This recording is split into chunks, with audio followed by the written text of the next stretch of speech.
ओम कनि मित्रों, दत्त लीलामृत के अनुसार ब्रह्मा जी ने कलि को गुरु महात्मा का कथन करते हुए कहा है कि गोदावरी नदी के जब तप साधन सिद्ध ब्रह्मर्षि अंगिरस का आश्रम था। वहाँ पढ़ने वाले अनेक विद्यार्थियों में एक गुरु भक्त दीपक नामक छात्र भी था, जिसकी परीक्षा लेने के लिए पैलवसूत गुरु ने अपने पापों से होने वाले कुष्ठ रोग से मुक्ति पाने की कामना से उसे उसकी सेवाएं प्राप्त किए।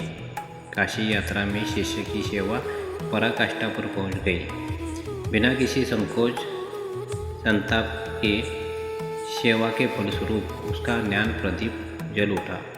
उसी प्रसंग में गुरु ने त्रिमूर्त्यात्मक देव स्वरूप गुरु दत्तात्रेय का आख्यान सुनाया। इसमें राजा अम्बरीश की कथा आती है। यह कथा भक्ति की महत्ता समझाती है।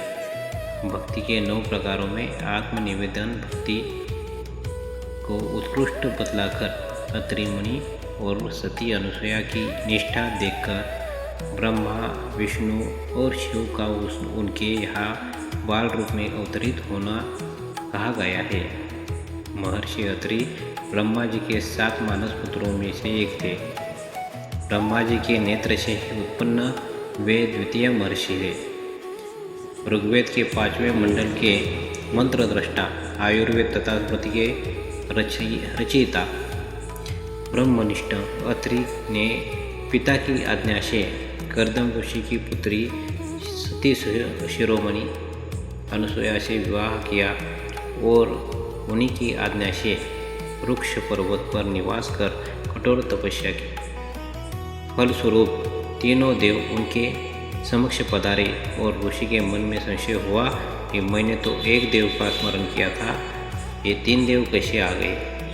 इस शंका का निवारण देवताओं ने अपने एक रूप परब्रह्म रूप के परिचय से कराया। अत्रि को अभेद ज्ञान हुआ तथा सभी बंधनों से मुक्त होकर प्रभु भक्ति की याचना की। देवों ने प्रसन्न होकर महर्षि को दैवी पुत्र की प्राप्ति का वरदान दिया और अंतर्धान हो गए। महर्षि अत्रि सपत्नीक रेवा घाट पर आश्रम में निवास करने लगे।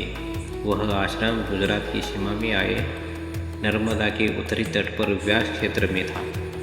वहाँ ऋषि अद्वैतोपासना हंसोपासना में तत्पर रहते और सती अनुसुईया पतिव्रत में तल्लीन होकर पति सेवा करती थी। उनकी यह तपस्या से देव कांप उठे। तप के प्रभाव से कोई देव वहाँ जाने की इच्छा नहीं करता था। स्वर्ग और वैकुंठ के प्रभाव उनके आश्रम की तुलना में तुच्छ हो रहे थे। देवताओं के भय को दूर करने के लिए भगवान विष्णु ने दर्शन देने का विचार किया और साथ ही यह भी सोचा कि लक्ष्मी, सावित्री और उमा जो सती होने का गर्व करती है, उनके गर्व को दूर करो। इस विचार से भगवान ने माया रची भ्रमण करते हुए नारद जी ब्रह्मलोक में आते हैं और वहाँ सावित्री माता उनसे नए समाचार जानने की इच्छा प्रकट करती है।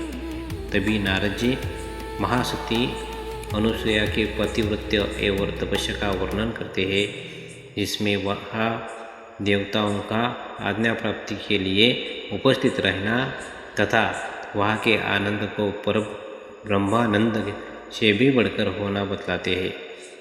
इसी प्रकार वे वैकुंठ में लक्ष्मी जी और कैलाश में पार्वती को भी सती अनुसुईया के पतिव्रत्य की महिमा सुनाते हैं।